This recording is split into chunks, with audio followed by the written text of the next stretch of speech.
আজকে আমরা আলোচনা করব জিহাদের উপরে। এই জিহাদকে ফার্জ করা হয়েছে। জিহাদ সম্পর্কে আমাদের সামনে যে চিত্র ভেসে ওঠে জিহাদের কথা শুনলেই, সেটা হচ্ছে এই জিহাদ মানেই হচ্ছে হাতের কাছে যা পাও, দা, খন্তা, শাবল, তাই নিয়ে ঝাঁপায় পড়ো, আর কাফের যে জায়গায় পাও টুকরা টুকরা করে শেষ করে দাও। এর নাম জিহাদ। এই কথা আমাদেরকে পাশ্চাত্যের লেখকরা তারা এভাবে চিত্রিত করেছে ইসলামের জিহাদকে। এটাকে ফার্সিতে বলা হয়েছে ওয়ালাকিন কালামদার কাফে দুশমন আস্ত। দুশমনের হাতে কলম ছিল, যেমন খুশি তেমন ইসলামের ইতিহাসকে তারা বিকৃত করেছে। জিহাদ এটি হারবের প্রতিশব্দ নয়, জিহাদ এটি এর প্রতিশব্দ নয়, জিহাদ এটি যুদ্ধের প্রতিশব্দ নয়। হারবুন মানে যুদ্ধ, ওয়ার মানে যুদ্ধ, আর আরবি জিহাদ মানে যুদ্ধ নয়। আরবিতে জিহাদের আবিধানিক এবং পারিভাষিক অর্থ হচ্ছে এই, ভালো করে বুঝুন। জিহাদ শব্দের আবিধানিক এবং পারিভাষিক অর্থ হচ্ছে এই যে যে কোনো উদ্দেশ্যকে সফলতার শীর্ষে পৌঁছে দেওয়ার জন্যে যে প্রাণান্তকার প্রচেষ্টা চালানো হয়, ওই প্রচেষ্টার আরবি নাম হচ্ছে জিহাদ। এই আরবি নামটি কি? জিহাদ। আমি আল্লাহর দ্বীন কায়েম করতে চাই, এজন্য যে আল্লাহ পাক আমাকে যদি শক্তি দিয়ে থাকেন অর্থ খরচ করা, আমার যদি টাকা কড়ি থাকে, এই রাস্তায় টাকা খরচ করা হচ্ছে আমার মালি জিহাদ। এই রাস্তায় যদি আমি বক্তব্য রাখতে পারি, তো আমি যদি বলিষ্ঠ কণ্ঠে আল্লাহর দ্বীন কায়েমের সংগ্রামের পথে যদি কথা বলতে পারি, এটা আমার বক্তব্যের জিহাদ। আল্লাহ যদি আমাকে শক্তি দিয়ে থাকেন কলমের, আমি যদি ইসলামের সপক্ষে দ্বীন প্রতিষ্ঠার লক্ষ্যে যদি আমি লিখি, এটা আমার কলমের জিহাদ, আমার চিন্তার জিহাদ, আমার মেধার জিহাদ, আমার প্রজ্ঞার জিহাদ। সর্বশেষ যদি এই আন্দোলনকে পরিচালিত করতে গিয়ে যদি সশস্ত্র হামলার মোকাবেলা করতে হয়, তাহলে সশস্ত্র ভাবেই মোকাবেলা করাটাই হচ্ছে জিহাদের চূড়ান্ত রূপ। এটা প্রাথমিক পর্যায়ে নয়। জিহাদ অর্থই এটা নয় যে লাঠি ঠ্যাঙ্গা নিয়ে যারে পান ইসলাম মানে না ওর মাথা ভাঙ্গে দেন, এরকম নয়। আল্লাহ পাক তা বলেননি। কোরআনে কারীমে রব্বুল আলামিন বলেছেন, রাসূল পাক সাল্লাল্লাহু আলাইহি ওয়াসাল্লামকে বলেছেন, ইন্নামা আনতা মুযাক্কিরুল লাস্তা আলাইহিম বিমুসাইতির। হাবিব, আপনি একজন উপদেশক, উপদেশের কথাগুলি মানুষকে শোনান। আপনাকে দারোগা করে লাঠি চার্জ করার জন্য মানুষের সামনে দারোগা হিসেবে পাঠানো হয়নি, মানুষকে হেদায়েতের বাণী শোনান।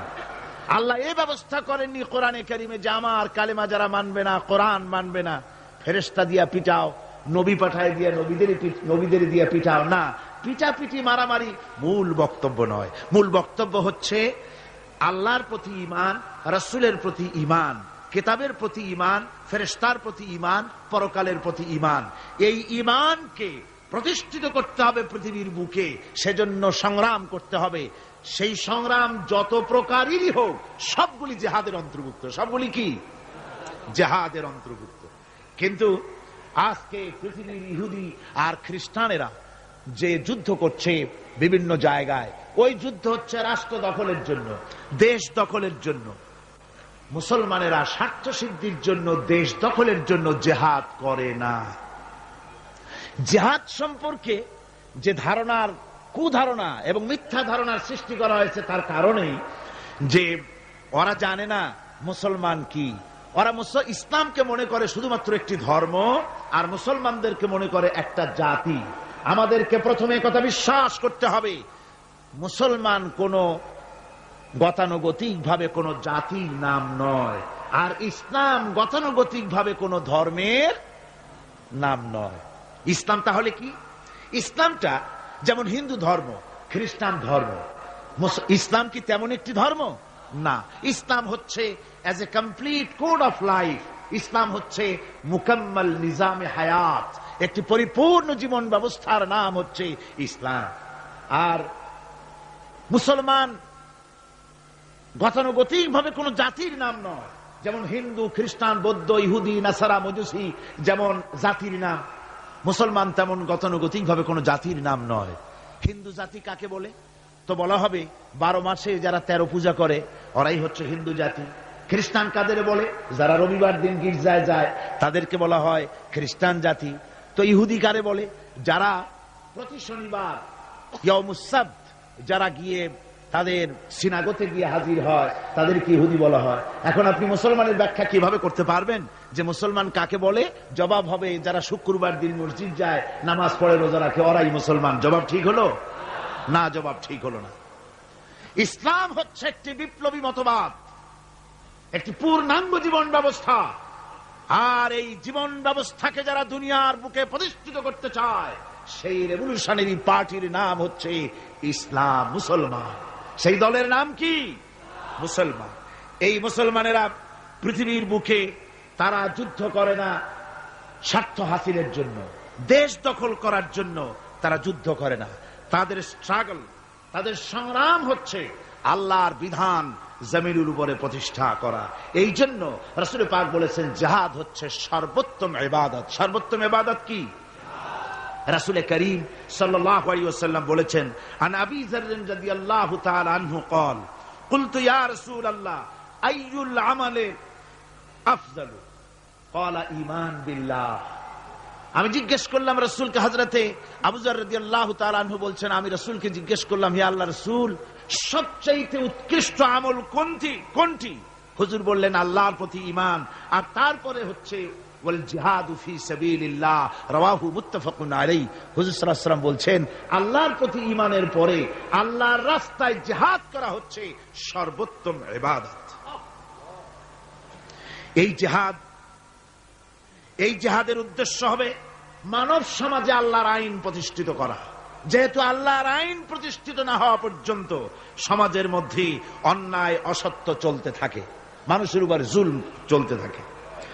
এই জন্য জিহাদ হবে, যত জায়গায় জিহাদের কথা আছে জিহাদ ফি সাবিলিল্লাহ বলা হয়েছে। জিহাদ কার পথে? আল্লাহর পথে।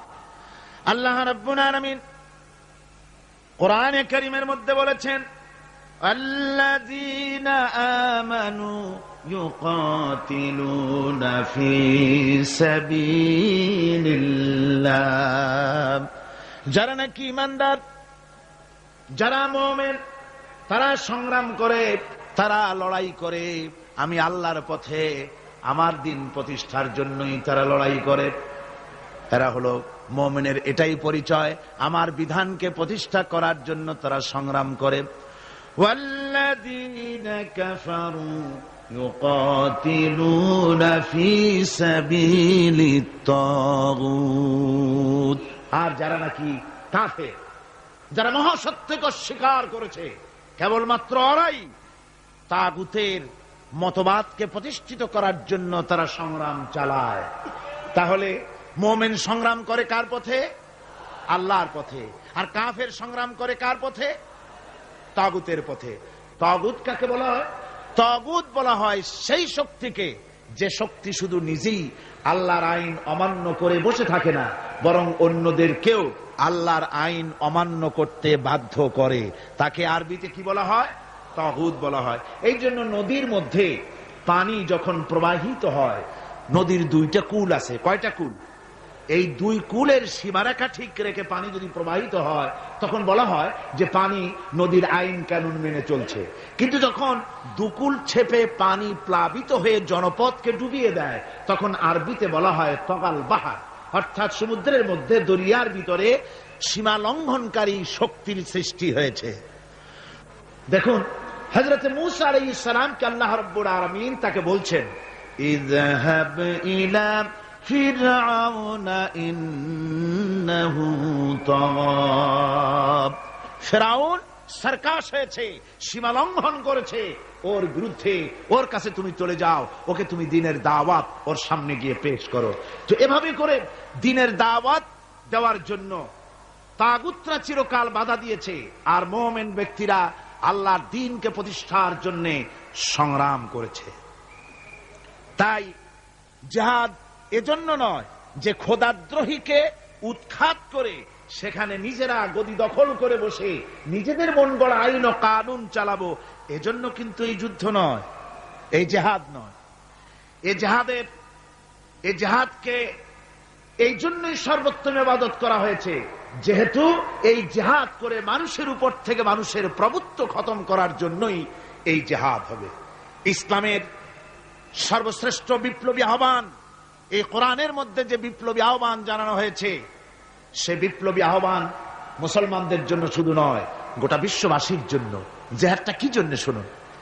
কোরআনে কারিমে রব্বুল আলামিন যে আহ্বান জানিয়েছেন তামাম পৃথিবীর মানুষদেরকে, সে আহ্বান হচ্ছে ইয়া আইয়ুহান নাসু উবুদু রাব্বাকুমুল্লাযী খালাকাকুম ওয়াল্লাযীনা মিন ক্বাবলিকুম লাআল্লাকুম তাত্তাকুন। হে মানব সকল, আনুগত্য করো, উবুদু রাব্বাকুম আয় আতিউ রাব্বাকুম, গোলামি করো, আনুগত্য করো, দাসত্ব করো তোমার রবের, সেই রবের যিনি তোমাদেরকে সৃষ্টি করেছেন, সেই রবের আনুগত্য করো জীবনের সকল ক্ষেত্রে। এটাই কোরআনে কারীমের বিপ্লবী দাওয়াত গোটা পৃথিবীর মানুষের সামনে। আমার গোলামি করো, যেহেতু সৃষ্টি করেছি আমি। কে সৃষ্টি করেছেন মানুষকে? জোরে সোরে চিৎকার দিয়ে বলুন, কে সৃষ্টি করেছেন? আল্লাহ রাব্বুল আলামিন। এই জন্য মানুষের স্বস্তি, মানুষের স্বাধীনতা, মানুষের শান্তি, মানুষের নিরাপত্তা, মানুষের খেয়ে পরে সুখে শান্তিতে বসবাস করার গ্যারান্টি হচ্ছে আল্লাহর গোলামির ভিতরে। আল্লাহর গোলামি যারাই করবে তারাই শান্তি লাভ করবে। কোরআনে কারীমে রব্বুল আলামিন এ কথাটি এভাবে বলেছেন, আফাগায়রা দীনিল্লাহি ইয়াবগুন وله أسلم من في السماوات والأرض طوعا وكرها। আমার দেওয়া জীবন ব্যবস্থাকে ছেড়ে দিয়ে তোমরা কি অন্য কোন মতবাদ খোঁজো নাকি? ওয়ালাহু আসলামা মান ফিস সামাওয়াতি ওয়াল আরদ, অথচ আকাশে যা কিছু আছে, জমিনে যা কিছু আছে, সব আমার আইন মানে, তাই সব শান্তিতে আছে। জোরে বলেন সুবহানাল্লাহ। তাওআও ওয়া কারহা, ইচ্ছায় হোক অনিচ্ছায় হোক, আকাশ জমিন অন্তরিক্ষ পাহাড়ের মধ্যে দরিয়ার মধ্যে যেখানে যা কিছু আছে সব আইন মানে কার? আর সেজন্যই শান্তি। এই শান্তি প্রতিষ্ঠার জন্য পৃথিবীর মানুষ বহুত চেষ্টা করেছে, কিন্তু শান্তি অর্জন করতে পারে নাই। পেরেছে? পারে নাই। আমাদের দেশের রেডিও এবং টেলিভিশনে বিভিন্ন ধর্মগ্রন্থ পড়া হয়, তারপরে বলে বিশ্বের সকল সৃষ্টির মঙ্গল হোক, ওং শান্তি, ওং শান্তি। আমি বলেছি, এইভাবে কেউ যদি ওং ওং করতে করতে যদি একেবারে রক্তবমিও করে, তবুও শান্তি প্রতিষ্ঠা হতে পারে না। শান্তি প্রতিষ্ঠার জন্য এই পৃথিবীর বুকে মানুষের চেষ্টার কম নাই। মানুষ এই পৃথিবীতে শান্তি প্রতিষ্ঠার জন্য লিগ অব নেশনস তৈরি করেছে, ইউনাইটেড নেশনস অর্গানাইজেশন তৈরি করেছে। পৃথিবীর মানুষ সেন্টো, সিয়াটো, ওয়ার্স, সার্ক কত কিছু তৈরি করলো। আপনারা বলেন, শান্তিকে প্রতিষ্ঠা করতে পেরেছে? জোরে জবাব দিন, শান্তি প্রতিষ্ঠা করতে পেরেছে? পারে নাই। প্রথম বিশ্বযুদ্ধ হয়ে গেল। এই বিশ্বযুদ্ধের পর নিদারুণ ভাবে মানুষ ক্ষতিগ্রস্ত হলো, পৃথিবীর মানুষ। আর যাতে যুদ্ধ বিগ্রহ না হয় সেজন্য 1920 সনে লিগ অব নেশনস তৈরি হলো। পৃথিবীতে আর যুদ্ধ যাতে না হয় সেই আকাঙ্ক্ষা নিয়ে এটা তৈরি করা হলো। কিন্তু লিগ অব নেশনস কিছুই করতে পারল না। 1939 সনে শুরু হয়ে গেল সেকেন্ড গ্রেট ওয়ার, দ্বিতীয় বিশ্বযুদ্ধ। এই বিশ্বযুদ্ধ চলল 1939 থেকে 1945 সন পর্যন্ত, অর্থাৎ সুদীর্ঘ 6টি বছর পর্যন্ত দ্বিতীয় বিশ্বযুদ্ধ চলল। এই যুদ্ধে পৃথিবীর বিরাট ক্ষতি হয়ে গেল, অসংখ্য মানুষ মরল, কত কোটি কোটি মানুষ ক্ষতিগ্রস্ত হলো, বাড়িঘর ধ্বংস হলো, মানুষের নগর সভ্যতা জনপদ বিধ্বস্ত হয়ে গেল। আর যাতে যুদ্ধ বিগ্রহ না হয় সেজন্য পৃথিবীর মানুষেরা তৈরি করলো ইউএনও, ইউনাইটেড নেশনস অর্গানাইজেশন, যাকে বলা হয় জাতিসংঘ। কি বলা হয়? এই জাতিসংঘ প্রতিষ্ঠা হয়েছিল কি জন্যে? শান্তি প্রতিষ্ঠার জন্য। আপনারা বলেন জাতিসংঘ কি শান্তি প্রতিষ্ঠা করতে পেরেছে? জোরে বলেন, পেরেছে? পারে নাই। জাতিসংঘ হচ্ছে আজকের পৃথিবীর আমেরিকার একটা হাতের পুতুল। পুতুল নাচ যারা দেখেছেন, পুতুল যেমন মানুষের হাতে সুতা বাঁধা থাকে আর তাই দিয়া পুতুলের নাচায়, জাতিসংঘকে এভাবে আমেরিকা নাচায়। তাই আমরা দেখতে পাই ইসরায়েল যদি জাতিসংঘের কোন আইনকে, উপদেশকে, সাজেশনকে, কোন বিধিবিধানকে লঙ্ঘন করে, তাহলে ইসরায়েলের উপর অ্যাকশন নেওয়া হয় না। ইরাক যদি জাতিসংঘের কিছু করলো, তাহলেই সমস্ত বিমান নিয়ে আর তার নৌজাহাজ নিয়ে সমানে হামলা শুরু হয়ে যায়। দুনিয়ার সোমালিয়ার ভিতরে মারামারি তারাই লাগিয়েছে, বসনিয়ায় মারামারি ওরাই লাগিয়েছে। এখানে জাতিসংঘের কোনো ভূমিকা নাই। অর্থাৎ আমেরিকা যতটুকুন বলবে ততটুকুনই অগ্রসর হবে, যতটুকুন বলবে না ততটুকুন অগ্রসর হতে পারবে না। আমি দৃষ্টান্ত দিয়ে থাকি জাতিসংঘের এভাবে। জাতিসংঘের দৃষ্টান্তটা এমন যে এক লোক, তার বন্ধুর বাড়িতে আগুন লেগেছিল। তারপর সেই বন্ধু চিৎকার মেলে বলছে, ভাইরা আমার বাড়ি তো আগুন লেগে গেল, ও আমার বন্ধুরা, আমার প্রতিবেশী, তোমরা যারা আছো, তোমাদের হাতের কাছে যা আছে তাই নিয়ে আমার বাড়ির আগুন নিভায়ে দাও। বন্ধুর আত্মচিৎকার শুনে চতুর্দিক থেকে লোকেরা ছুটলো। তার এক বন্ধু ছিল, তার ছিল দর্জির দোকান, টেইলার মাস্টার ছিলেন তিনি। তিনি দেখলেন বন্ধুর বাড়িতে আগুন লেগেছে, হাতের কাছে যা আছে তাই নিয়ে যেতে বলেছে। তো আমার পাশে তো কতগুলি কাপড়ের টুকরা ছাড়া কিছুই নাই। এক বস্তা কাপড়ের টুকরা নিয়ে ছুটলো আগুন নিভাবার জন্য। আরেকজনের ছিল রাইস মিল, তার ছিল অনেক তুষ তার মিলে, 2 বস্তা তুষ নিয়ে ছুটলো আগুন নিভাতে। আরেকজনের ছিল পেট্রোল পাম্প, 2-3 পেট্রোল নিয়ে তিনি ছুটলেন। আরেকজনের ছিল শুকনা কাঠের দোকান, 1 ট্রাক শুকনা কাঠ নিয়ে ছুটলেন।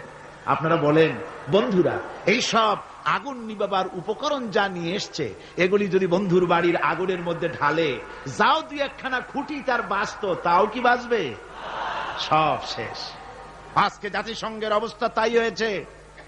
জাতিসংঘ যেখানে, জাতিসংঘের বিল্ডিংটি এখানে, এর কাছেই আমি প্রোগ্রাম করেছি।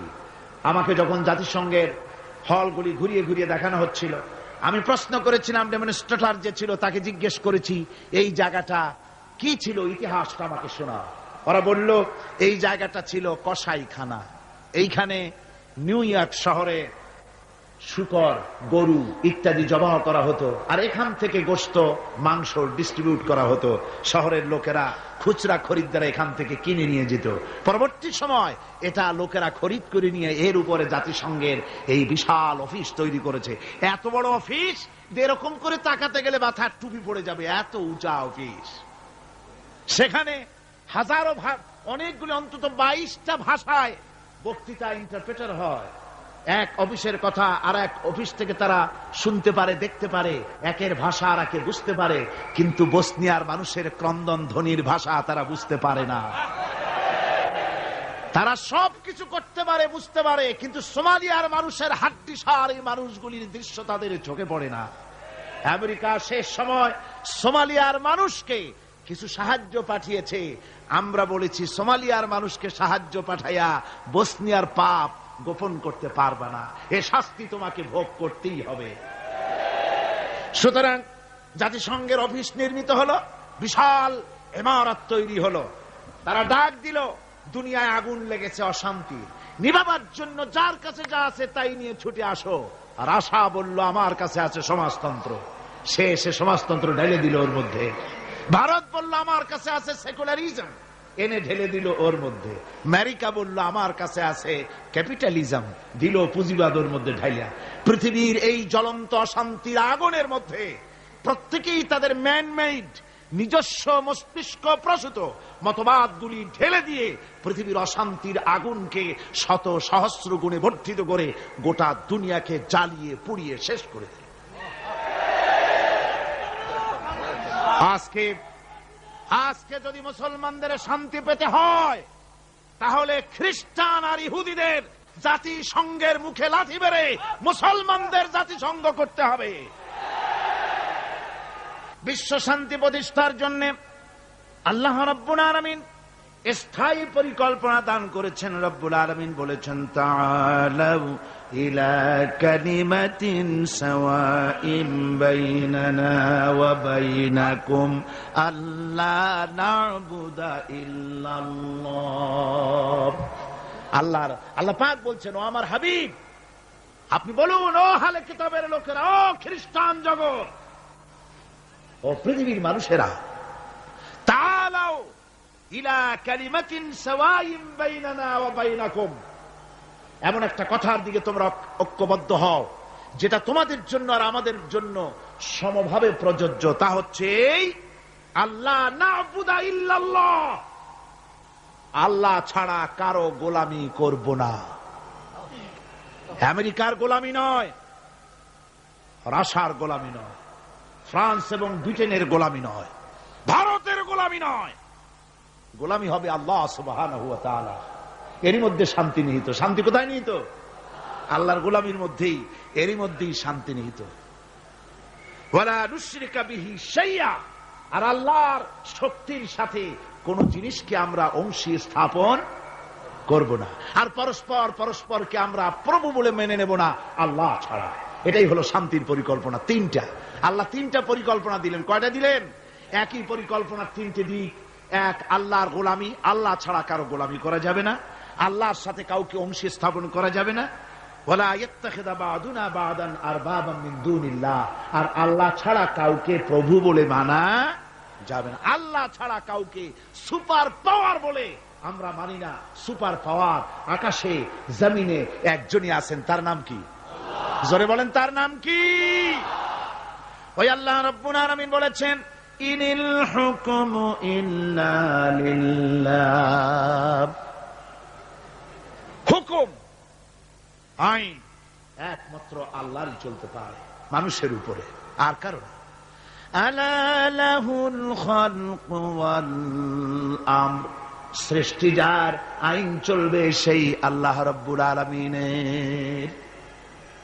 মানুষের এই কথা কেন আমাদের মাথার মধ্যে ঢোকে না? আমাদের মাথার মধ্যে এই কথা আসা দরকার। এই পৃথিবীতে কই একটা গরু তো আর একটা গরুর আইন মানে না। লক্ষ্য করেন, মাঠে ময়দানে যে বড় বড় গরু আছে, যে গরুটার শিং মোটা, স্বাস্থ্য মোটা, সেই গরু সে বলে নাকি যে এর মধ্যে দুর্বল যত গরু আছে কেউ নড়তে পারবে না, আমার হুকুম মেনে চলতে হবে। আর সমস্ত ছোট গরুরা ভয়েস চোটে জড়সড় হইয়া ঘাস খাওয়া বাদ দিয়া মাঠের এক কোনায় গিয়ে দাঁড়ায় রয়েছে, এরকম দেখা গেছে কখনো? একটা গরু আর একটা গরুর আইন মানে না, একটা গাধার আইন মানে না, একটা ব্যাঙ ছোট্ট প্রাণী, সেই ব্যাঙ আর একটা ব্যাঙের আইন মানে না। ভাদ্র মাসে, শ্রাবণ মাসে যখন বৃষ্টি পড়ে তখন বড় ব্যাঙটা সে বলে না যে ছোট ব্যাঙেরা একটা টু শব্দ করতে পারবি না, যত গ্যাং ওর গ্যাং আমিই করব। আর সব ব্যাঙেরা বয়স চড়ে চুপ হয়ে গেছে, এরকম হয়েছে কখনো? মুসলমান ভাইয়েরা, একটা গাধার আইন মানে না, একটা কুত্তার আইন মানে না, একটা ব্যাঙের আইন মানি না। তুমি মানুষ হয়ে আর একটা মানুষের তৈরি করা আইনের সামনে কি করে মাথা নত করো? এটা শিরকুন আযীম।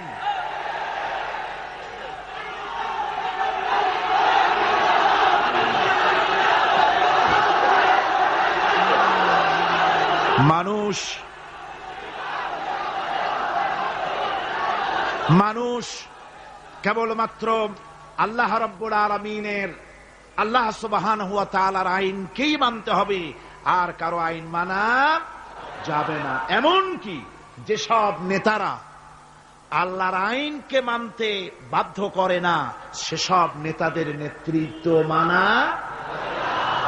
আল্লাহ রাব্বুল আলামিন কোরআনে কারীমের মধ্যে বলেছেন, ওয়ালা তুতিউ আমরাল মুসরিফিনাল্লাযীনা ইউফসিদুনা ফিল আরদি ওয়ালা ইউসলিহুন। আল্লাহ পাক বলেন, ওই সব নেতাদের আনুগত্য মোটেও করো না যারা নাকি জমিনের উপরে বিপর্যয় সৃষ্টি করে, ফাসাদ সৃষ্টি করে, আর সংশোধনমূলক কোনো কাজ করে না। ওই সব নেতাদের কোনো কথা তোমরা মেনো না, তাদের অনুসরণ করো না। আইন মানা তো দূরের কথা, ওদের আনুগত্যও করো না। আল্লাহ পাক আরো বলেছেন, আলা লানাতুল্লাহি আলায যালিমিন আল্লাযীনা ইয়াসুদ্দুনা আন সাবিলিল্লাহি ওয়া ইয়াবগুনাহা ইওয়াজা। আল্লাহর লানত, আল্লাহর অভিসম্পদ ওই সব নেতাদের উপরে যারা নাকি আল্লাহর সহজ রাস্তাকে জটিল এবং বক্র করে দেয়, যারা আল্লাহর আইন মানুষকে মানার ব্যাপারে বাধ্য করে না, বরং আল্লাহর আইন মানুষ যাতে না মানে সেই চেষ্টাই যারা করে। আল্লাহর রাস্তায় ওয়াসুদ্দুন আন সাবিলিল্লাহ, আল্লাহর রাস্তায় যারা ইসলামী আন্দোলনের সামনে, আল্লাহর দ্বীনের সামনে যারা প্রতিবন্ধকতার সৃষ্টি করে, আল্লাহ বলেন তাদের উপরে আল্লাহর লানত, তাদের উপরে আল্লাহর কি লানত। এই জন্য কোরআনে কারীম বলছে এই সমস্ত নেতৃত্ব, খোদা বিরোধী নেতৃত্ব, আল্লাহদ্রোহী নেতৃত্ব যেখানেই প্রতিষ্ঠিত হয় সেখানে তারা দুইটা কাজ করে। যেখানে ইসলাম থাকে না সেখানে তারা যদি ক্ষমতা দখল করে দুইটা কাজ করে। কয়টা কাজ? কোরআনে রব্বুল আলামিন কোরআনে কারীমে বলেছেন, ইন্নাল মুলুকা ইযা দাখালু ক্বারিয়াতান আফসাদুহা ওয়া জাআলু আ'iজ্জাতা আহলিহা আযিল্লা ওয়া কাযালিকা ইয়াফআলুন। আল্লাহ রাব্বুল আলামিন বলেন, এই ধরনের লোকেরা যখন কোন জনপদের মধ্যে প্রবেশ করে, যাদের মন মগজের মধ্যে আল্লাহ নাই, রসুল নাই, দ্বীন নাই, ঈমান নাই, এই চরিত্রের লোকেরা যখন কোন দেশকে দখল করে বা ক্ষমতায় যায়, তখন তারা দুই দফা কাজ করে। কয় দফা? দুই দফা কাজ করে। তার একটা দফা হলো তারা সেই সমাজের ভিতরে সম্মানিত লোকগুলিকে বেইজ্জত করে, লাঞ্ছিত করে, আর সমাজের ভিতরে ফাসাদ বরপা করে দেয়। বাস্তব কিনা বলে? এই বাস্তবতা কি সন তারিখ দিয়ে বুঝাই দেওয়া লাগবে আপনাদেরকে? মানুষেরা আল্লাহ রাব্বুল আলামিন সাফ করে বলছেন, এরা যখন ক্ষমতায় যায় দুই দফা কাজ করে। দেশের সম্মানিত লোকগুলিকে বেইজ্জত করে দেয়, তারা লাঞ্ছিত করে, আর সমাজের মধ্যে বিপর্যয় ফাসাদ সৃষ্টি করে দেয়। মারামারি, কাটাকাটি, ব্যাংক লুট, মানুষ হত্যা, চতুর্দিকে ত্রাস সৃষ্টি করে তারা। পক্ষান্তরে আল্লাহ রাব্বুল আলামিন বলেন, পক্ষান্তরে যারা আমার দ্বীন কায়েম করে, আমার মুমিন বান্দারা কোন দেশ যদি দখল করে, কোন দেশে যদি আমার ইসলাম কায়েম হয়ে যায়, তখন আমার বান্দারা চার দফা কাজ করে। কয় দফা? আল্লাযীনা ইম্মাক্কান্নাহুম ফিল আরদ আকামুস সালাত ওয়া আতাউজ যাকাত ওয়া আমারু বিল মারুফ ওয়া নাহাউ আনিল মুনকার। আমার বান্দারা মুমিনেরা তারা যদি ক্ষমতা পায়, কোন দেশে যদি তারা যেতে পারে, ক্ষমতা দখল করে, তাহলে তারা চার দফা কাজ করে।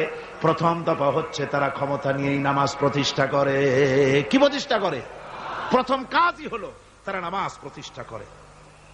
তারপরে তারা সেখানে যাকাত আদায় করে।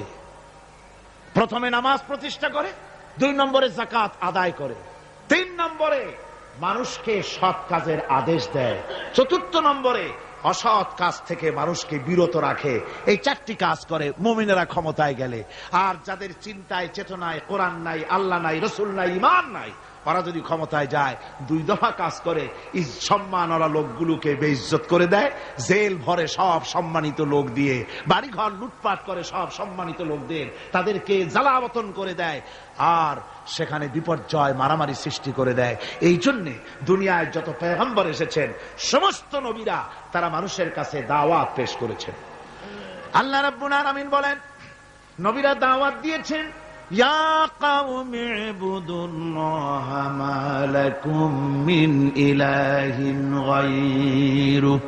আল্লাহ রাব্বুল আলামিন বলেন, নবীরা যখন দুনিয়ায় যে নবী এসেছেন, মানুষকে দাওয়াত দিয়েছেন, ইয়া কওমি, হে আমার জাতি, হে আমার সম্প্রদায়, এক আল্লাহর গোলামি করো, তিনি ছাড়া তোমাদের কোনো প্রভু নাই, আইনদাতা নাই, বিধানদাতা নাই, তার আনুগত্য করো জীবনের সকল ক্ষেত্রে। কোরআনে কারীমে মুসলমানদেরকে বলা হয়েছে হিজবুল্লাহ, মুসলমানদেরকে কি বলা হয়েছে? হেজবুল্লাহ। হেজবুল্লাহ মানে কি? আল্লাহর সৈনিক। এই আল্লাহর সৈনিকদের, তাদেরকে আল্লাহ পাক এই পৃথিবীতে তাদের অস্তিত্ব প্রতিষ্ঠিত করেছেন কি কারণে? তার কারণ হচ্ছে রব্বুল আলামিন বলেছেন, কুনতুম খায়রা উম্মাতিন উখরিজাত লিন-নাসি তা'মুরুনা বিল মা'রুফি ওয়া তানহাউনা 'আনিল মুনকার। কুনতুম খায়রা উম্মাতিন, তোমরাই শ্রেষ্ঠতম জাতি, শ্রেষ্ঠতম দল। মানুষের কল্যাণের জন্য তোমাদেরকে পৃথিবীতে প্রেরণ করা হয়েছে। কাজ কি? তা'মুরুনা বিল মা'রুফ, মানুষকে ভালো কাজের জন্য উৎসাহিত করো, ভালো কাজের আদেশ দাও। ওয়া তানহাউনা আনিল মুনকার, আর সমস্ত খারাপ কাজ থেকে মানুষকে ফিরায় রাখো। সুতরাং এই পৃথিবী থেকে জুলম, শোষণ, অশান্তি, বিপর্যয়, দুঃখ, তারপরে যুদ্ধ, বিগ্রহ, সবকিছুর বিরুদ্ধে মুসলমানদেরকে ঐক্যবদ্ধভাবে লড়াইয়ের ময়দানে আসতে হবে। কোরআনে কারিমে রব্বুল আলামিন কথা এভাবে বলেছেন, ওয়াকাতিলুহুম হাত্তা লা তাকুনা ফিতনাতুন ওয়া ইয়াকুনাদ দীনু কুল্লুহু লিল্লাহ।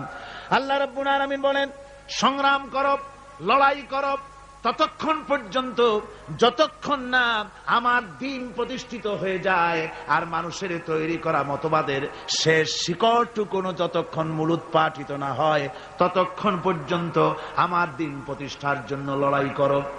ও মুসলমানেরা, যারা মুসলমান এই লড়াই, এই জিহাদের দায়িত্ব যদি গ্রহণ না করে, মুসলমানেরা যদি ঈমানের এই দায়িত্ব কবুল না করে, আল্লাহর দিন প্রতিষ্ঠার জন্য যদি সংগ্রাম না করে, রব্বুল আলামিন বলেন, ইল্লা তাফআলুহু তাকুন ফিতনাতুন ফিল আরদি ওয়া ফাসাদুন কাবীর। ইল্লা তাফআলুহু, যদি তোমরা তা না করো, তাহলে মনে রেখে দিও বিরাট বিপর্যয়, ভাঙন, মুসিবতের সম্মুখীন তোমাদের হতে হবে পৃথিবীর মুসলমানেরা। আজ আমরা এই দায়িত্ব পালন করছি না বলে আমাদের সামনে এই বিরাট মুসিবত এসেছে বিশ্ব জুড়ে, ঠিক কিনা কর? আমার এতক্ষণের আলোচনার দ্বারা একথা আমার মনে হয় আপনারা বুঝতে পেরেছেন যে অনইসলামিক শাসন ব্যবস্থার মূলোৎপাটন করে সেখানে ইসলামী রাষ্ট্র প্রতিষ্ঠা করাটাই হলো মুসলমানদের সবচেয়ে বড় দায়িত্ব। আর এটাই হলো জিহাদের মূল উদ্দেশ্য। কথা বুঝতে পেরেছেন? জিহাদের উদ্দেশ্য কোন দেশ দখল করে সেখানকার প্রেসিডেন্ট আমরা হব, সেখানের মাল সম্পদ লুটপাট করে নেব, এটা জিহাদের উদ্দেশ্য নয়। জিহাদের উদ্দেশ্যই হলো মানুষের তৈরি করা মতবাদ উৎখাত করে আল্লাহর দ্বীন প্রতিষ্ঠিত করা, এটাই হলো জিহাদের মূল উদ্দেশ্য। আর এই উদ্দেশ্য নিয়ে পৃথিবীর মানুষ যেখানেই মুসিবতে আছে, যে জায়গায় বিপদে আছে, যে জায়গায় কষ্টে আছে, সেখানেই মুসলমানদেরকে ঝাঁপিয়ে পড়তে হবে। রাসূলুল্লাহ বলেছেন, পৃথিবীর সমস্ত মুসলমানেরা হচ্ছে কাজাসাদিন ওয়াহিদ, একটা বডির মতো। মুসলমান কি? একটা শরীরের মতো। তার পায়ের তলায় কাটা ফুটলে মাথায় খবর হয়, মাথায় কাটা ফুটলে পায়ের তলায় খবর হয়। কিন্তু পায়ের তলায় কাটা ফুটলে যদি মাথায় টেন না পায়, মাথার চুল ধরে টানলে যদি পায়ে টেন না পায়, তাহলে কি হয়েছে লোকটি? জি, প্যারালাইসিস হয়ে গেছে, পক্ষাঘাত হয়ে গেছে। আমার মুসলমান ভাইয়েরা, বসনিয়ার মুসলমানদেরকে মারা হচ্ছে, বসনিয়ার নারীদেরকে ধর্ষণ করা হচ্ছে, কচি কচি মাসুম বেগুনা বাচ্চাদেরকে জবাই করা হচ্ছে। ওই খবর শুনে যদি আমার কলিজা না কান্দে, কাশ্মীরের মুসলমানদের মসজিদের ভেতরে ভারতের কাফির সৈন্যরা গুলি করে পাখির মতো মুসল্লি, নামাজরত মুসল্লি গুলিকে পাখির মতো শিকার করে দিতেছে, দুনিয়া থেকে বিদায় করে দিতেছে। এ খবর শোনার পর মুসলমানদের কলিজায় যদি আগুন না লাগে, তাহলে মনে করতে হবে ইমানে প্যারালাইসিস হয়ে গেছে, ইমানটাই প্যারালাইসিস হয়ে গেছে।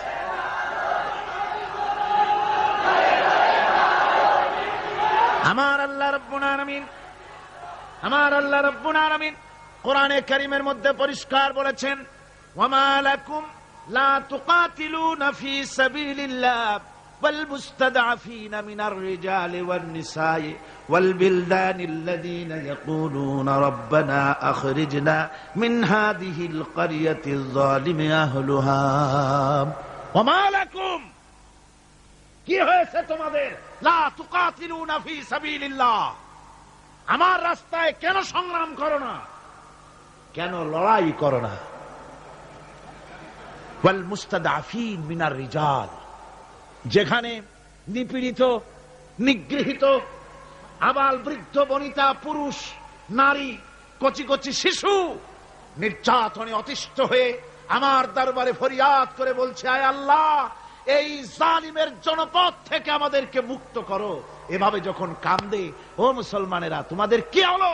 তোমরা কেন ঝাঁপিয়ে পড়ো না তাদের সপক্ষে? কেন লড়াই করো না?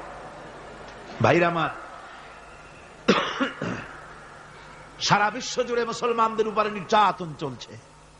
এই নির্যাতনের বিরুদ্ধে মুসলমানদেরকে ঐক্যবদ্ধ হতে হবে দ্বীন প্রতিষ্ঠা করার জন্য। দ্বীন যদি প্রতিষ্ঠিত হয় তাহলে নির্যাতন বন্ধ হয়ে যাবে, শয়তানি বদমাশি সব বন্ধ হয়ে গিয়ে সুখ এবং শান্তি প্রতিষ্ঠিত হবে। এই জন্য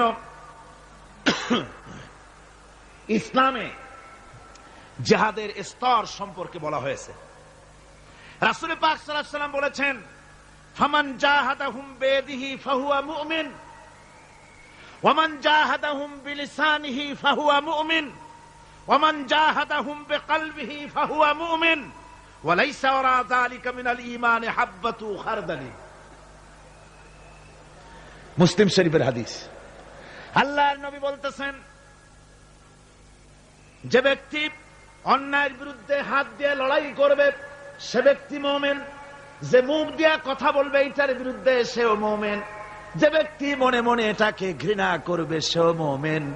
এরপরে ইমানের কোন স্তর নাই, ইমানের আর কোন জায়গা নাই, শেষ শেষ।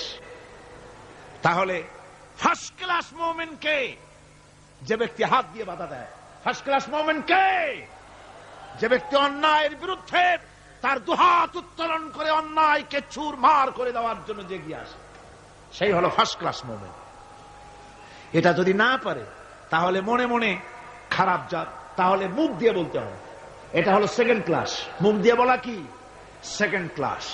মুখ দিয়ে বলতে হবে। মুখেও যদি প্রতিবাদ করতে না পারো, মনে মনে খারাপ জানো, এর পেছনে কোনো ইমানের দরজা নাই, স্তর নাই।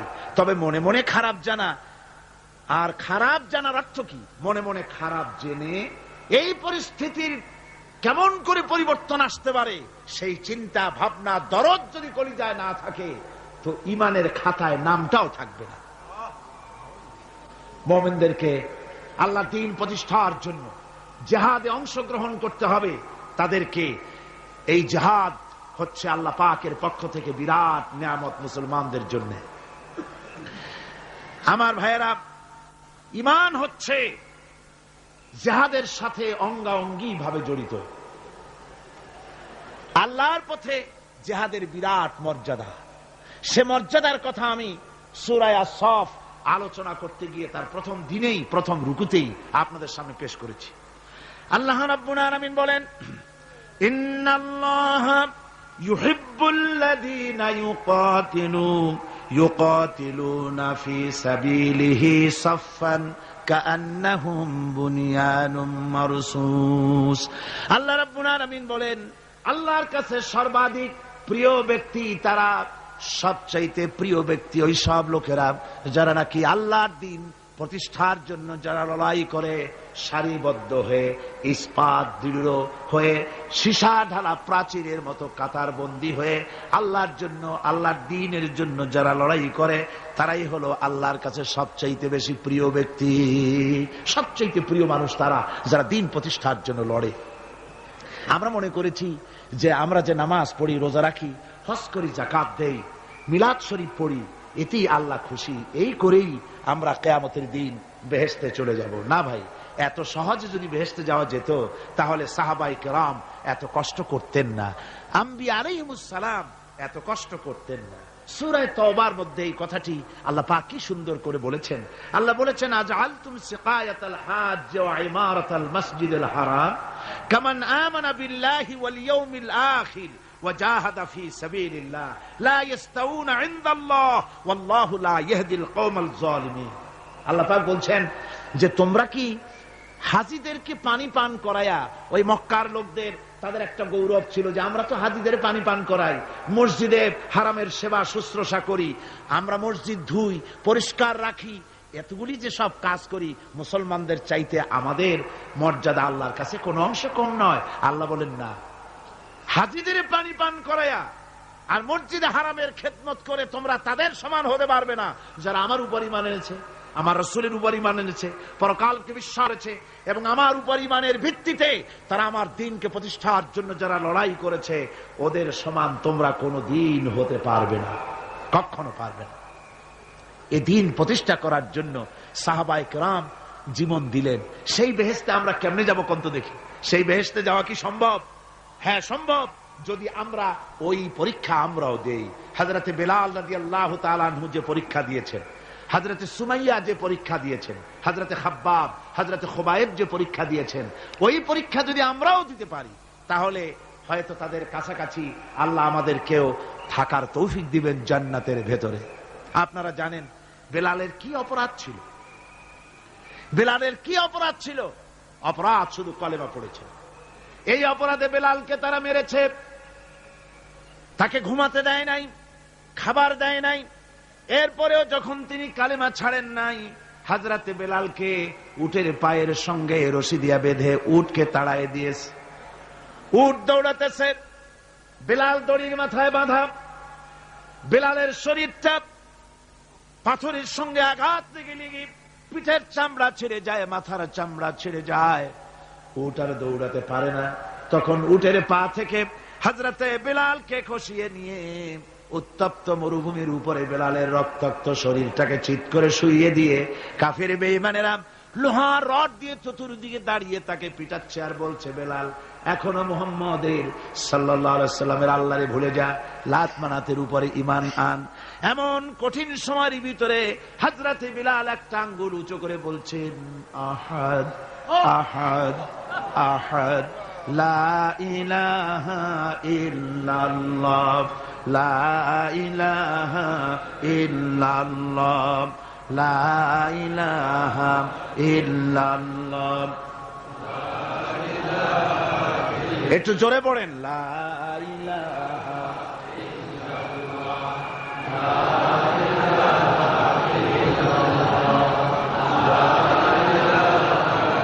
ইল্লাল্লাহ লা ইলাহা ইল্লাল্লাহ মুহাম্মাদুর রাসূলুল্লাহ। আমার ভাইরা, ওরা হযরতে খাব্বাবকে বেঁধেছে, খুঁটির সাথে বেঁধে চতুর্দিক থেকে তীর নিক্ষেপ করছে, তরবারি মারতেছে, শরীরের গোশত টুকরা টুকরা হয়ে পড়তেছে। এরপরে কাফেরের নেতা বলতেছে, থামো, একটা কথা বলে নেই। জিজ্ঞেস করছে, খাব্বাব তোমাকে ছেড়ে দিতে পারি একটা শর্ত যদি মানো, তোমার পরিবর্তে এখানে এনে আল্লাহর নবীকে, তোমাদের নবীকে এনে বাঁধবো, তার উপর অত্যাচার করব, এটা যদি মানো তোমারে ছেড়ে দিতে পারি। এতক্ষণ ধরে যিনি তীর তরবারির আঘাত নীরবে সহ্য করতেছিলেন, এখন মানুষের এই কথার আঘাত তিনি সহ্য করতে পারলেন না। হযরতে খাব্বাব ডাক দিয়া বলেন, ও কাফির বেঈমানেরা শোনো, তোমাদের হাত দিয়া আল্লাহর নবীকে এখানে এনে, তোমাদের হাত দিয়ে তীর তরবারি তো দূরের কথা, তোমাদের নাপাক হাত দিয়া আল্লাহ নবীর গায়ে যদি একটা ফুলও নিক্ষেপ করো, আমার শরীরের ভিতরে এক ফোঁটা রক্ত থাকতে আমি তা বরদাস্ত করব না। চতুর্দিক থেকে মার আরম্ভ হয়ে গেল, গায়ের গোশত পড়ে যায়। হযরতে খাব্বাব মনে করলেন এখন তো আর জীবন বাঁচবে না, বুঝি মরে যাব। তিনি তখন বললেন, রব্বুল আলামিন আমার তো সময় হয়ে এসেছে বোধহয়, আমার এখন জীবনের শেষ মুহূর্তে আমার মন চায় যদি দুইটা সেজদা তোমারে দিতে পারতাম, 2 রাকাত নামাজ যদি পড়তে পারতাম, জীবনটা আমার খুশি হয়ে যেত। কিন্তু আমি বান্ধা, কেমন করে আমি সেজদা দেব? সেজদা দেওয়ার কোন উপায় আমার নাই। তবে কাবা শরীফের দিকে আমার মুখ ঘুরানো আছে, আমি আমার মাথাটা একটুখানি নিচু করে নিলাম, আমার এই মাথা নিচু করাকে আমার জীবনের শেষ সেজদা হিসাবে ধরে নিও। কাফির বেঈমানেরা হযরতে খাব্বাবের মাথা ধরি অন্যদিকে ঘুরিয়ে দিল। হযরতে খাব্বাব পড়লেন, ফাইনামা তুওয়াল্লু ফাসাম্মা ওয়াজহুল্লাহ, যেদিকেই মুখ ঘুরাও সেদিকেই আল্লাহ, আল্লাহ ছাড়া কোনো দিক নাই। আমার ভাইরা, এই জিহাদে এত বড় ফজিলত আল্লাহ রাব্বুল আলামিন রেখেছেন। দ্বীন প্রতিষ্ঠার জন্য যারা লড়ে, আল্লাহ পাক তাদের জন্য বিরাট নিয়ামত রেখেছেন। সুবহানাল্লাহ পড়ে হযরত আব্বাস রাদিয়াল্লাহু তাআলা আনহু বর্ণনা করছেন, সামি'তু রাসূলুল্লাহ সাল্লাল্লাহু আলাইহি ওয়াসাল্লাম ইয়াকুল, আইনান লা তামাসসুহান নার ওয়া আইনুন বাকাত মিন খাশিয়াতিল্লাহ ওয়া আইনুন বাতাত তাহরিসু ফি সাবিলিল্লাহ, রাওয়াহু তিরমিজি।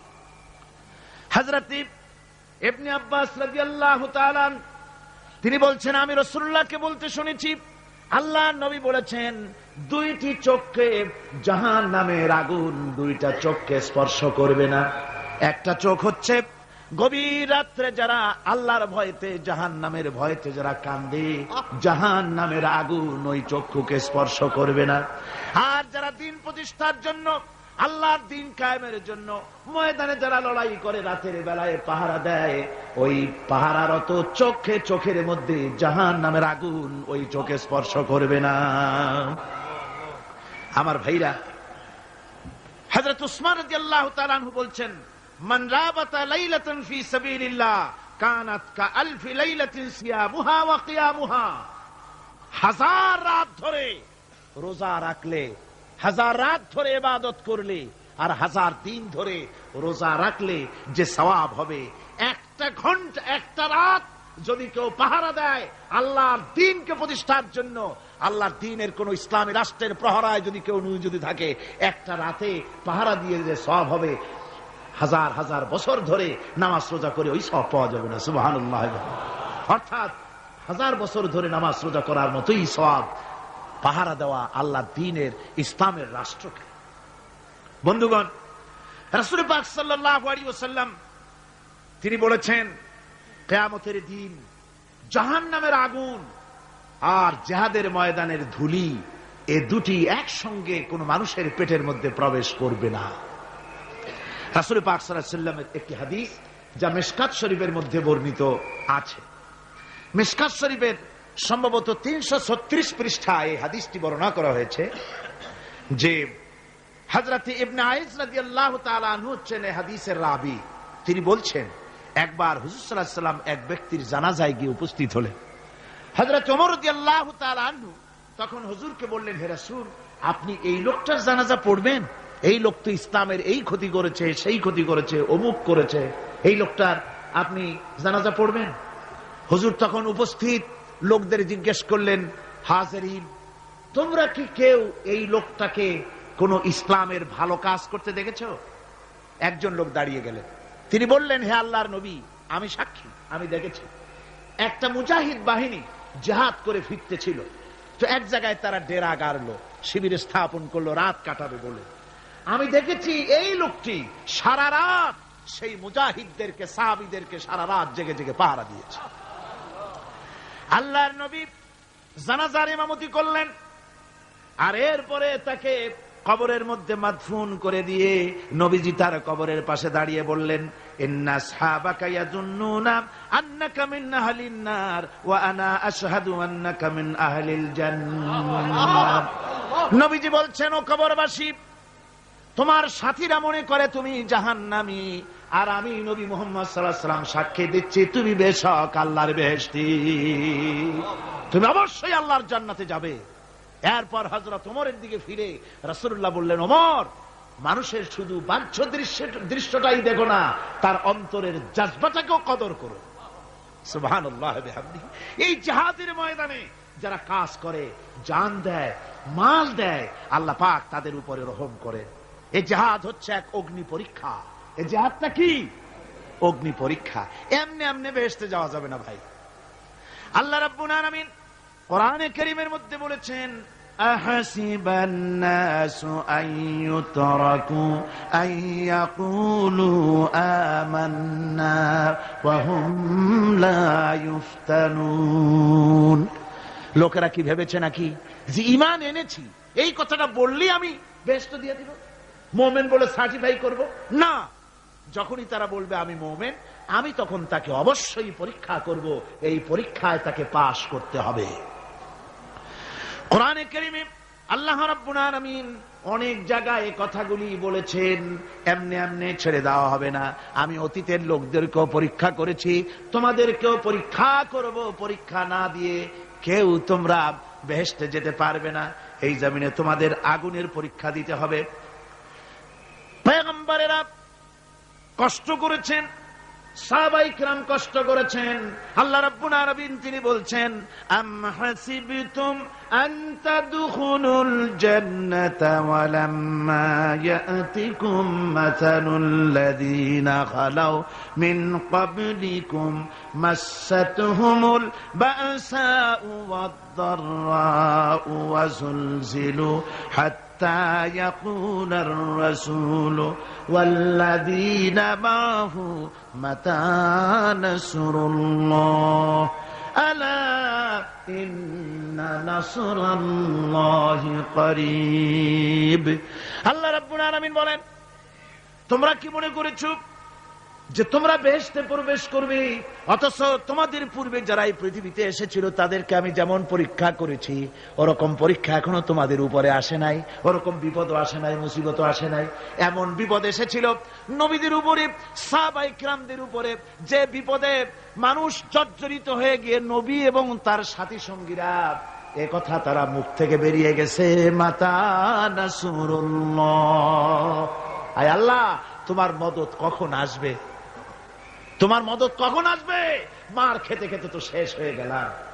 এইভাবে যখন মার আসে চতুর্দিক থেকে আর মুমিনেরা ময়দানে পা জমায়ে টিকে থাকে দিন প্রতিষ্ঠার জন্য, আল্লাহ তখন খুশি হয়ে এক সময় ঘোষণা করে দিবেন, আলা ইন্না নাসরাল্লাহি করিব, আর দেরি নাই, আমার মদদ আমার সাহায্য তোমাদের জন্য অবধারিত। সুবহানাল্লাহ। আমার ভাইরা, বিষয়টা সহজ নয়। শুধু দুইটা সেজদা দিয়া, শুধু তাহাজ্জুদের কিছু নামাজ পড়িয়া আল্লাহর জান্নাতে যাওয়া এত সহজ নয়। রাস্তা খুব কঠিন, রাস্তা খুব। ये शहादत गाहे उल्फत में कदम रखना, ये शहादत गाहे उल्फत में कदम रखना, लोग समझते हैं आसान है मुसलमान होना।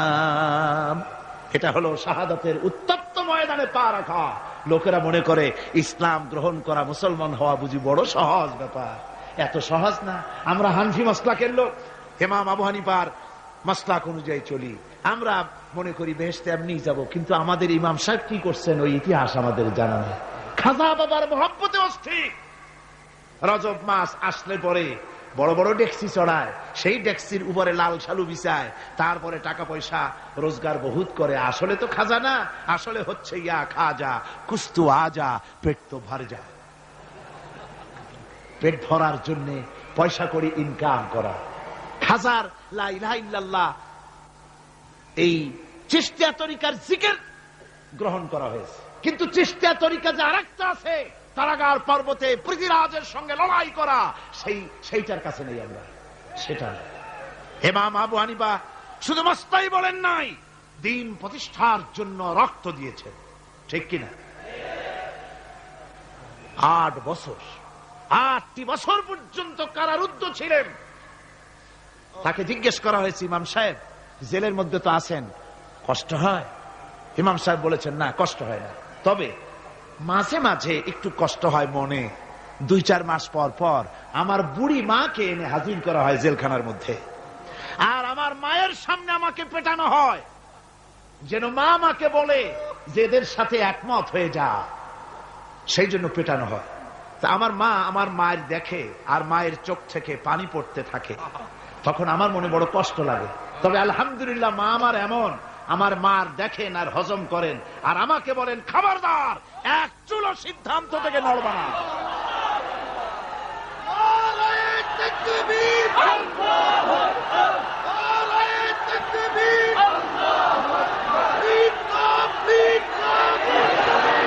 আমার ভাইরা, ইমাম মালিক 28 দিন পর্যন্ত তাকে বাতিলরা বেঁধে রেখেছে, হাত পিঠ মোড়া দিয়ে 28 দিন বাঁধা। এই হাত বাহু থেকে ডিসকানেক্ট হয়ে গিয়েছিল, এই বাহুর জোড়া থেকে ডিসকানেক্ট হয়ে গিয়েছিল হাত, 28 দিন পর্যন্ত বাঁধা ছিল। ইমাম আহমদ বিন হাম্বল, ইসলাম বিরোধীরা তাকে পিটাইছে, প্রত্যেকটা চাবুকের সাথে গায়ের গোশত উঠে এসেছে।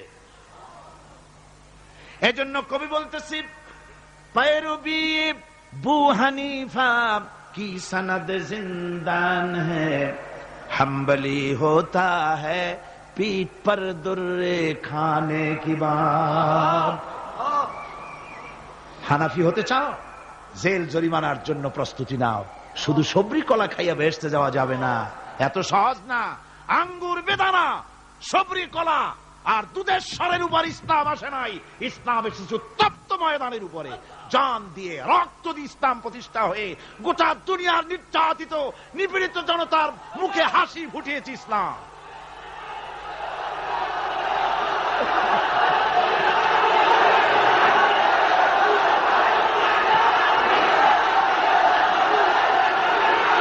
আমার ভাইয়েরা, এই জিহাদ যখন শুরু হয়ে যাবে, মুসলমানেরা যখন আল্লাহর দয় বিধান কায়েমের জন্য যখন লড়াইয়ের ময়দানে যখন ঝাঁপায়া পড়বে, সে ময়দানে যদি তাদের অস্ত্র কম থাকে, জনসংখ্যা কম থাকে, আল্লাহ রাব্বুল আলামিন আদা করেছেন, ওয়া কানা হাক্কান আলাইনা নাসরুল মুমিনিন। আল্লাহ রাব্বুল আলামিন বলেন, মুমিনরা যখন বিপদে পড়ে যায়, তখন মুমিনদের সাহায্য করা আমি আল্লাহর জন্য ওয়াজিব হয়ে যায়। আমি আল্লাহর জন্য ওয়াজিব। আমার মুমিন ময়দানে মার খাবে আমার দিনের জন্য, আর আমি তাকায় থেকে দেখবো না, তা হবে না। প্রাথমিক পর্যায়ে দেখবো যে তোমরা আসলেই দিন প্রতিষ্ঠার জন্য লড়ো কিনা। তোমাদের বিবি বাল বাচ্চা তোমাদের সামনে শেষ হবে, ঘর বাড়ি চলে যাবে, চাকরি যাবে, সব যাবে, তারপরেও আমার দিন প্রতিষ্ঠার জন্য ময়দানে টিকে থাকো কিনা। যদি তা থাকো, তাহলে আমার মদদ অবশ্যম্ভব।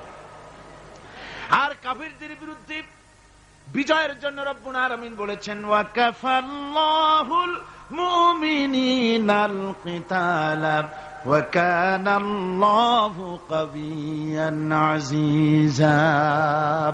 কাফেরদের বিরুদ্ধে লড়াইয়ের ময়দানে মুসলমানদেরকে সাহায্য করার জন্য আল্লাহই যথেষ্ট। কে যথেষ্ট? আল্লাহ যথেষ্ট। রব্বুল আলামিন বলেছেন, ওয়ালা তাহিনু ওয়ালা তাহজানু ওয়া আনতুমুল আলাউনা ইন কুনতুম মুমিনিন। কোনো ভয় নাই, কোনো চিন্তা নাই, যদি তোমরা মুমিন হও, আমি আল্লাহ রাব্বুল আলামিন তোমাদেরকে বিজয়ী করব। এ ওয়াদা কার? আল্লাহর ওয়াদা কখনো মিথ্যা হয়? আল্লাহ কি মিথ্যা কথা বলেন? নাউযুবিল্লাহ। ওয়া মান আসদাকু মিনাল্লাহি কিলা। আমি আল্লাহর চাইতে সত্যবাদী আর কে হতে পারে? আল্লাহ পাক বলছেন, আমি সাহায্য করব তোমাদেরকে, যদি প্রয়োজন হয় তাহলে আমি ফেরেশতা দিয়ে সাহায্য করব। সুবহানাল্লাহ বলো। আল্লাহ রাব্বুল আলামিন সূরা আল-আনফালের ভিতরে ঘোষণা করেছেন, দুনিয়ার মানুষকে তিনি শুনায় দিচ্ছেন নবীজির সঙ্গে সাহায্যের ব্যাপারে যে কথাবার্তাগুলি হয়েছিল। ইয তাস্তাগীসুনা রাব্বাকুম ফাস্তাজাবা লাকুম আন্নী মুমিদ্দুকুম বিআলফিম মিনাল মালাইকাতি মুরদিফিন। স্মরণ করো সেই সময়ের কথা যখন তোমরা আমার কাছে কাকুতি বিনীত করে সাহায্য কামনা করতেছিলে যে আমাদেরকে 1000 ফেরেশতা দিয়ে সাহায্য করা হোক। আল্লাহ পাক বলেন, আমি ফেরেশতা দিয়ে তোমাদেরকে ময়দানে সাহায্য করেছি, জিহাদের ময়দানে। সুবহানাল্লাহ বিহামদিহি। আল্লাহ রাব্বুল আলামিন বলেন, তোমরা যখন সাহায্য প্রার্থনা করেছিলে আমি সাহায্য তোমাদের দিয়েছি। স্মরণ করো সেই সময়ের কথা যখন তোমাদের নবী তোমাদেরকে বলেছিল, ইয তাকুলু লিল মুমিনিনা আলাই ইয়াকফিয়াকুম আইয়ুমিদ্দাকুম রাব্বুকুম বিসালাসাতিন আলাফিম মিনাল মালাইকাতি মুনজিলিন। আল্লাহ রাব্বুল আলামিন বলেন, আমি এইভাবে করে যখন তোমাদের নবী তোমাদেরকে বলেছিল যে তোমাদের জন্য এটা কি যথেষ্ট নয় যে আল্লাহ পাক তোমাদের জন্য 3000 দিয়ে ফেরেশতা নাজিল করবেন, হ্যাঁ আমি তখন 3000 ফেরেশতা নয় বরং 5000 ফেরেশতা দিয়ে তোমাদেরকে সাহায্য করার ওয়াদা করেছি। 3000 নয়, 5000 চিহ্নযুক্ত ফেরেশতা নাজিল করে দিয়ে তোমাদের সাহায্য করব বলে আমি ওয়াদা করেছি। আজও সেই মদদ আল্লাহর পক্ষ থেকে আমাদের জন্য, ওই মদদ আজও আসতে পারে। কবি বলছেন, ফেজায়ে বদরে পয়দা কুন ফিরিশতে তেরি নুসরত কো উতর সকতে গর্দু সে কতর অন্দর কতর আবি। বদরের মুসলমানদের মতো যদি ঈমান তোমাদের আসে, তাহলে আজও আকাশ থেকে কাতারে কাতারে ফেরেশতা আমি আল্লাহ অবতীর্ণ করে দিতে পারি। সুবহানাল্লাহ ওয়া বিহামদিহি। আমার ভাইরা, হযরতে সাদ বিন আবি ওয়াক্কাস রাদিয়াল্লাহু তাআলা আনহু, তিনি কাদিসিয়ার যুদ্ধের পর যখন পারস্য দখলের জন্য চললেন, পারস নগর অবরোধ করলেন, সামনে পড়ল নদী। এই নদী পাড়ি দিবেন, সাথে তার হাজার হাজার সৈন্য, এই সৈন্য নিয়ে নদী পাড়ি দিবেন। জিজ্ঞেস করলেন সাহাবীদের, তোমরা কি চাও ইসলামের আন্দোলন, ইসলামের জিহাদ, আল্লাহর দ্বীন এখানেই শেষ হয়ে যাক, এটা চাও, না ইসলামের এই কলেমার আওয়াজ নদীর ওপারেও নিয়ে যেতে হবে, অথচ আমাদের কাছে কোনো পারাপারের কোনো নৌকা নাই, কি করতে চাও? সাহাবীরা বললেন, আমরা আপনার অর্ডার ফলো করব, আমরা এই নদীর ওপারে গিয়েও কালেমার পতাকাকে উড্ডীন করতে চাই, কালেমার শশীতল ছায়াতলে গোটা দুনিয়াকে আনতে চাই। হযরতে সাদ তখন বললেন, তাহলে তোমরা সবাই আমার পেছনে পেছনে এই দরিয়ার ভিতরে ঝাঁপিয়ে পড়ো, আর আমার সঙ্গে সবাই উচ্চারণ করো, নাস্তাঈনু বিল্লাহি ওয়া নাতাওয়াক্কালু আলাইহি হাসবুনাল্লাহু নি'মাল ওয়াকিল নি'মাল মাওলা ওয়া নি'মান নাসির। ইতিহাস লিখতেছি, 60,000 সৈন্য তাদের অশ্ব নিয়ে, তাদের উষ্ট্র নিয়ে, তাদের মালপত্র নিয়ে, জিহাদের সামান নিয়ে শ্রাবণের খরস্রোতা নদী, উত্তাল তরঙ্গমালায় ভরা নদীর উপর থেকে এই সাহাবীরা পাড়ি দিয়ে ওপার চলে গেলেন। ওপার যাওয়ার পরে হযরতে সাদ বলছেন, তোমাদের কেউ কি হারায় গেছে নাকি? সবাই এদিক ওদিক তাকায়, খোঁজ করে বলল, মানুষ তো দূরের কথা, একটা উট আর ঘোড়াও একটাও হারায় যায় নাই। একজন বলল, আমার একটা পেয়ালা, যে পেয়ালা আমি পানি পান করতাম, সেই পেয়ালাটা তুফানে ছিটকে কোথায় চলে গেছে, ওইটা হারায় গেছে। হযরতে সাদ বলেন, মুজাহিদের কোন জিনিস দরিয়া নিতে পারে না, অবশ্যই তা ফেরত আসবে। এই কথা তিনি বলতেছিলেন, হঠাৎ করে দরিয়ার কিনারে একটা আওয়াজ হলো, দেখা গেল তুফানের ভিতরে সেই হারানো বাটিটা তাদের মধ্যে ফিরে এসেছে। আল্লাহু আকবার। মুজাহিদদেরকে সাহায্য করেন স্বয়ং আল্লাহ রাব্বুল আলামিন। আফ্রিকার জঙ্গলের কাছে, ভিন্ন ইতিহাস, জঙ্গলের কাছেই মুসলমানদেরকে থাকতে দেওয়া হয়েছিল। মনে করা হয়েছিল জঙ্গলের সমস্ত হিংস্র প্রাণীরা এই মুসলমানদের শেষ করে দেবে, যুদ্ধ করা লাগবে না। হযরতে সাদ সে অবস্থা বুঝতে পারলেন, তিনি একটা মঞ্চ তৈরি করলেন। সেই মঞ্চের উপরে দাঁড়ায় জঙ্গলের প্রাণীদের দিকে লক্ষ্য করে তিনি নোটিশ জারি করে দিলেন, বললেন, ইয়া আইয়াতুহাল হাশারাতু ওয়াস-সিবাউ নাহনু আসহাবু রাসূলুল্লাহ সাল্লাল্লাহু আলাইহি ওয়াসাল্লাম। হে জঙ্গলের হিংস্র প্রাণীরা, আমরা আল্লাহ রাসূলের সাহাবী, ফাইন্না নাজিলুনা ফামান ওয়াজাদনা বাদাহু কাতালনাহু।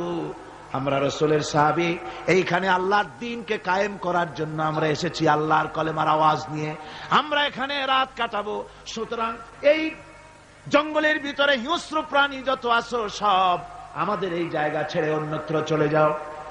আফ্রিকার জঙ্গলি মানুষেরা চিন্তা করলো, মানুষের কথা কি জঙ্গলি প্রাণীতে শোনে নাকি, পাগলে কয় কি? তারা তাকায় তাকায় দেখলো, হযরতে সাদের এই ঘোষণার পরে বাঘের কাতারে বাঘ, সিংহের কাতারে সিংহ, সাপের কাতারে সাপ, যার যার ডিম আর বাচ্চাগুলি মুখে কামড়াইয়া সাহাবীদের এলাকা ছেড়ে দিয়ে তারা অন্যত্র চলে গেল। আমার মুসলমান ভাইরা, এই ছিল মুসলমানদের ইতিহাস। দিন প্রতিষ্ঠা করার কাজে মুসলমান এগোলে আল্লাহ মদত করেন। কে মদত করেন? বিশ্বকবি, কবি সম্রাট আল্লামা ইকবাল রহমতুল্লাহ আলাইহি বলেছেন, দশত দশত है दरिया भी न छोड़े हमने, दशत दश्त है दरिया भी न छोड़े हमने, बहर जुल्मत पे दौड़ा दिए घोड़े हमने। আমরা সেই মুসলমান, প্রান্তর তো প্রান্তর, আমরা দরিয়ার খরস্রোতা উত্তাল তরঙ্গের উপর থেকে ঘোড়া দাবড়িয়ে আফ্রিকার ভূখণ্ডে কালেমার পতাকা আমরা উড্ডীন করেছি। আমরা সেই মুসলমান যে আমরা আল্লাহর দ্বীন প্রতিষ্ঠার জন্য এই জিহাদের কথা যে আল্লাহ বলছেন, এই জিহাদের জন্য আমরা জান মাল সব কিছুকে উৎসর্গ করতে চাই। আল্লাহ যেন কবুল করেন। সবাই বলেন আমিন। আল্লাহুম্মা আমিন।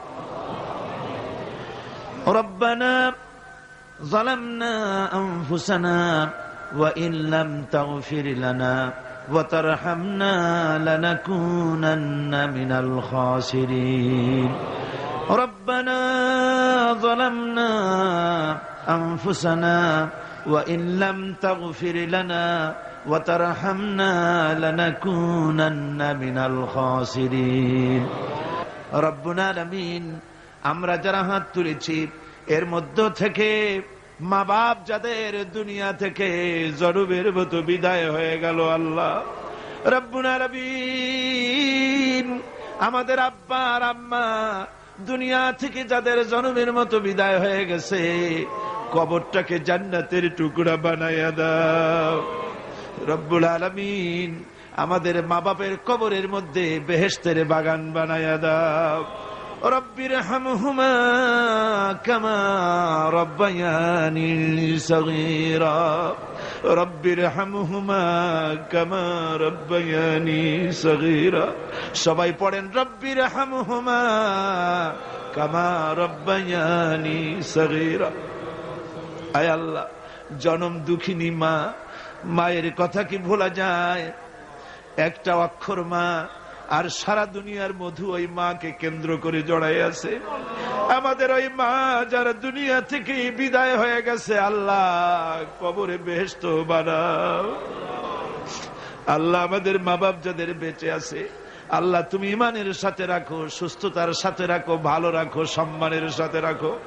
আল্লাহ তুমি দয়া করে আমাদের মা বাপের উপরে তোমার রহমত নাজিল করে দাও রব্বুল আলামিন। আমাদের দাদা দাদি, নানা নানি, আত্মীয় স্বজন, শ্বশুর শাশুড়ি, মুরব্বিয়ান, ওস্তাদ, পীর মুর্শিদ যার যা মারা গেছে সকলকে মাফ করে দাও। সুবহান রাব্বিকা রব্বিল ইজ্জাতি আম্মা ইয়াসিফুন ওয়া সালামুন আলাল মুরসালিন ওয়ালহামদুলিল্লাহি রাব্বিল আলামিন। ওয়াজআল আখিরা কালিমাতিনা ইনদাল মাউত লা ইলাহা ইল্লাল্লাহু মুহাম্মাদুর রাসূলুল্লাহ।